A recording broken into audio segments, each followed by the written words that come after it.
After arguably the greatest Valorant event of all time, Riot has decided to change nearly everything about their game, leaving the entire community divided. Some people think these changes ruin everything. So, is Valorant's largest ever update actually good for the game, or does it mark the death of Riot's beloved tac-shooter like some people are suggesting? Alright, so throughout Champions Paris, many people thought we were witnessing peak Valorant. The level of play was incredible, and it seemed like many players truly believed the meta was in a great place. But throughout the event, we heard whispers of sweeping changes that could fundamentally shake Valorant at its core. There were rumors that claimed a massive utility overhaul was coming to the game. The rumors sparked outrage, with many members of the community expressing their concerns. But the day has finally come, and patch 11.08 has completely flipped the game on its head. 20, yes, you heard me, 20 different agents were nerfed or changed in some way in this update.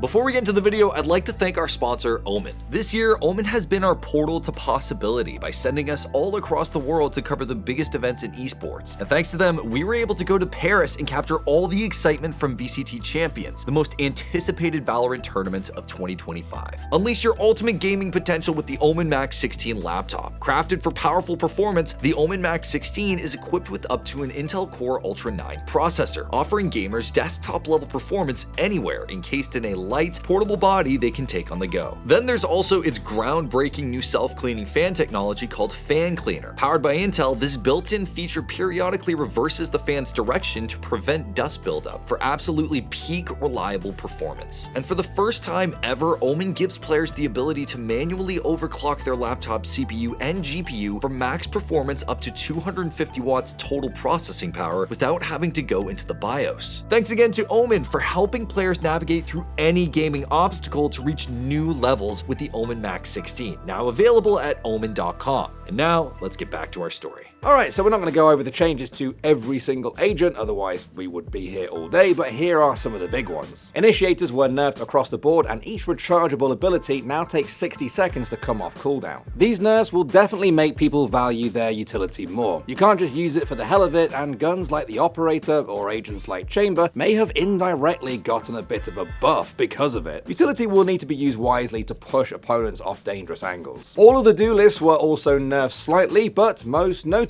Yoru can no longer use his flashes while using his ultimate. As for the controllers, Astra, Brim, and Viper received slight nerfs, but the biggest change came to Omen's Dark Cover, which now has a 40-second cooldown. Almost all of the Sentinels were also changed in some way, but Vice certainly received one of the biggest nerfs. Her Arc Rose no longer tells you when you successfully flashed on an enemy, her wall is also easier to trip, and her ult covers a smaller radius. Following the news, some people, like Anders, shared more backlash, suggesting that it might be one of the worst decisions in the game's history. Others saw it as an overreaction to the util complaints from earlier in the year. Now, to be fair, a lot of those complaints came during the height of the Taeho meta, which dominated the early parts of this year. Since Taeho's nerf, the game has certainly felt a hell of a lot better. Were changes needed? Probably, but to this extent, it definitely seems a bit extreme. But the devs did provide some insight in a recent stream with FNS. They gave a lot of extra info about why they made these changes, and here's one of the biggest takeaways. Going back to Kuz's point, where it's like, I think this just in general gives us a good baseline to start from,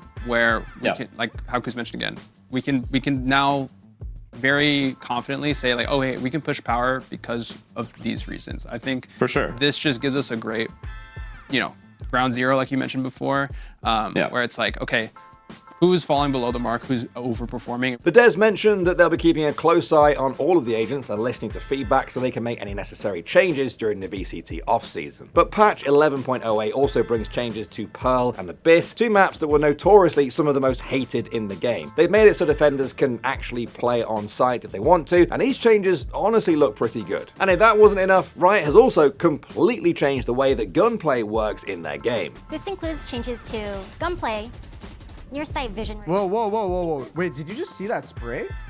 It didn't Whoa, wait, it's not swaying. Wait, the spray's insane. That's right, Riot is finally making spraying a viable option in Valorant. For the past 5 years, tapping and burst firing was always the best option with rifles, but this is the closest the game has ever got to actual spray patterns. With all these changes, it's only natural that the community has started joking about the game turning more into Counter-Strike. Somehow, the Odin and Judge still haven't been touched though. Now to be fair, the devs admitted that Brock is probably the one that needs a nerf more than the Odin. But overall, these gunplay changes should actually raise Valorant's skill ceiling and make mastering each weapon feel more rewarding. Over the next few weeks, we'll have to wait and see how all of these changes look and feel. But unfortunately for Ascension and Game Changers teams, they'll be the main guinea pigs for us. Because although it's the off-season for the main VCT circuit, teams from these competitions are about to fight in the biggest tournaments of their careers on an entirely new patch. Pretty awful timing. So we'll just have to wait and see how these changes impact Valorant on a pro and casual level. They certainly have the potential to change everything, but we'll make sure to keep you updated as things unfold. Hey guys, thanks for tuning in to today's video. All year, we've been traveling around the world with our friends at Omen to bring you coverage of the biggest events on the esports calendar. As part of that, I'd like to ask you all if you could fill out the survey via the link in the description below so we can continue to bring you the content we know that you love. It really helps us out. Thanks for watching.